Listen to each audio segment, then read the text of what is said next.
No, not really. We just need to play. You know, you play against each other every day, and everybody knows everything that everybody's going to do, and you get tired of getting fouled by the same people. So it's just nice to play somebody different. Bring up last year's exhibition game for any reason? Nah, they know. No need? I don't think so. I mean, if there is, then we got problems.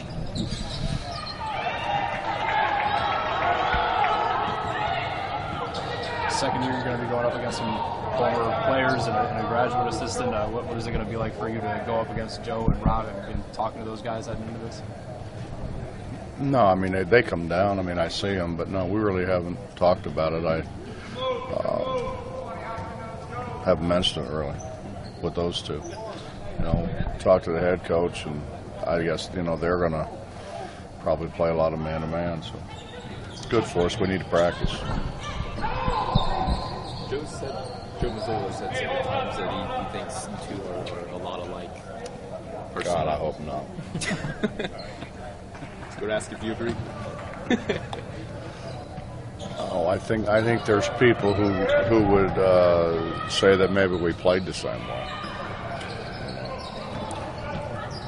And that's probably true. I mean, both of us just trying to find a way to get on the floor and be productive when we got on the floor.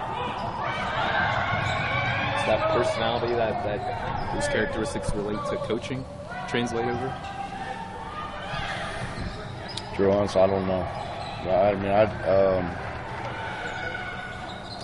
I grew up in a gym, you know. I mean, I was crawling around picking up paper cups and trying to put enough of them together to make a ball out of it, you know.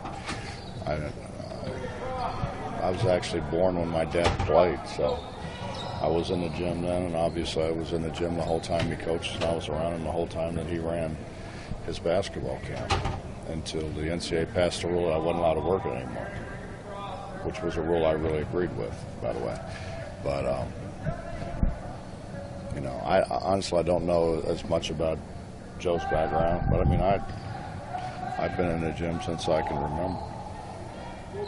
Something, you have to learn something, you know? You would hope, maybe.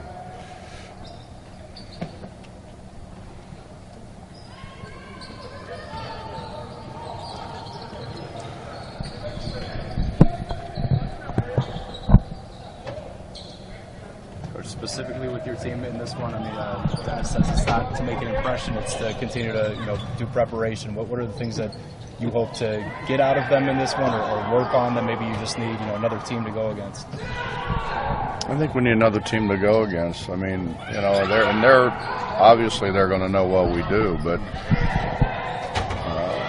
it's hard to run offense against guys that know everything that's going to happen. You know, so we're not as sharp offensively as we need to be. We really need a lot of work on our offense. I think we've made a lot of progress defensively. At least I hope we have. But you know, really the only other time was the scrimmage that we had. And what we do is a lot more complicated, I think, than what a lot of people do, because you know, a lot of times. You know, it's kind of like football has a quarterback who makes the decisions, and the way we play with everybody touching the ball and everybody having to pass the ball and everybody having to make decisions, we have a tendency to have a lot of guys who have to make decisions. So I think the more work we get with those guys having to make decisions, trying to work with their understanding of what's supposed to happen, who's supposed to come open first, what their first look is, what their second look is, what their third look is it's hard to do that when the defense knows pretty much everything you're going to do, and not just that, but they know tendencies so well. I'm sure it doesn't matter at this point. Maybe it won't even for a few weeks into the season, but do you have in your mind any idea of, you know, who you'd like to get out there as a starting five, maybe a group that has done best together in practice, anything like that? No, I think what we've talked to them about is we, you know, hopefully we have the luxury we can play, you know, 10 or 12 guys. So what we've talked to them about is play as hard as you can play for as long as you can play, and then come out and get a rest, and I'll put you back in. And if you don't play as hard as I think you ought to play, then I'm going to take you out, and you're probably not going to get back in. So, I think when you play that way, and it's kind of an old cliche, but really it matters who finishes the game, the guys that you want on the floor to win the game. So, and I honestly, I don't think with a lot of these guys it makes all that much difference. I mean, I think everybody likes to kind of run out there and get their name called to start, but I think most of them understand how important it is that they play minutes and play quality minutes. You've had this group for a while now. At least I think you have an idea of what. I understand that once the season starts, you really can't tell what happens. But as far as tomorrow, is there anything you can get answered? Are there questions you want to see answered out there in the game, or is it still in that evolution? Yeah, we want to play faster, which means that we're going to probably take maybe more early shots than what we took before. But you still have to take quality shots, and you still have to take shots that you have a chance to rebound. So we're still trying to work through that, and I think sometimes when you say we're going to play fast and you get in a half-court situation where it's 5-on-5, and 5-on-5 you really have to take quality shots, and you have to take shots you can rebound.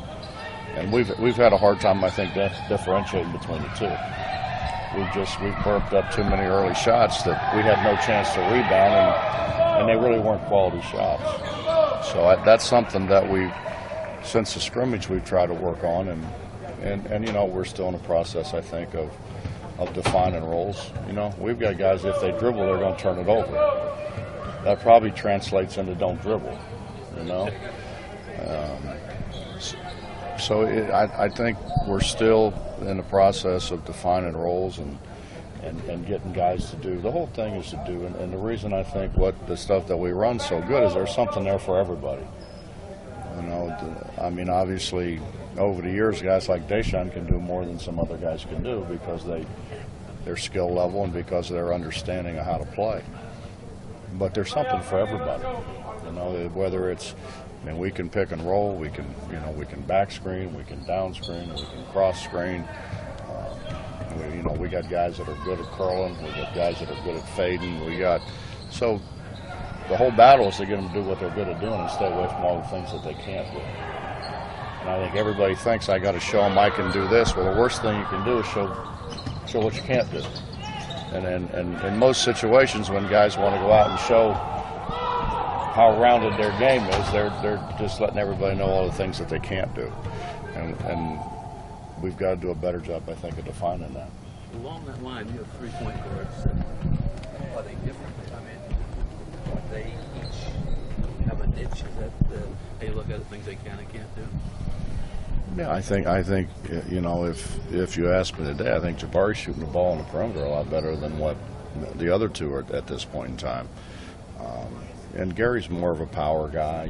He's more of he's more of a Joe Mazzulla type of guy.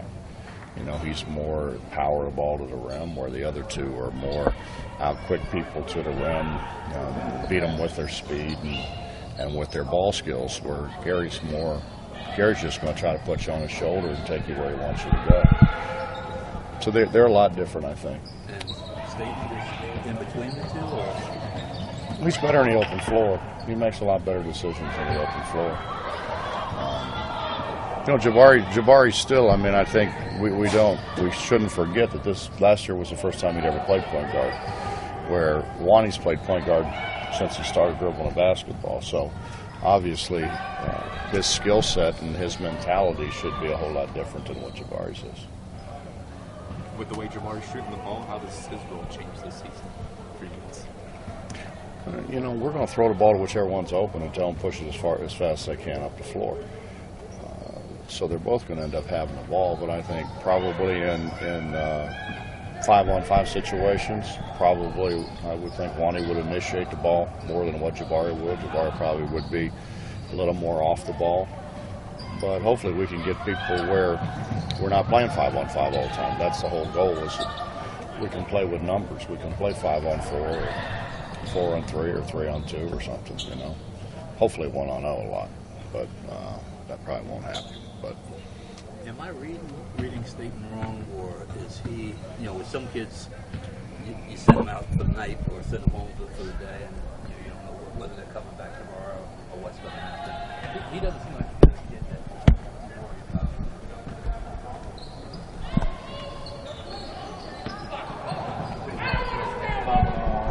I have very, very few I worry about them getting in trouble. I mean, we really have good kids. It's kind of like Bob Semino said when we got Jabari. He said, you may well have gotten the three best player people that have ever come out of Mount Vernon, and Lowe's and KJ and Jabari. I mean, we've got good people. They're good guys. I mean, I don't really worry about issues.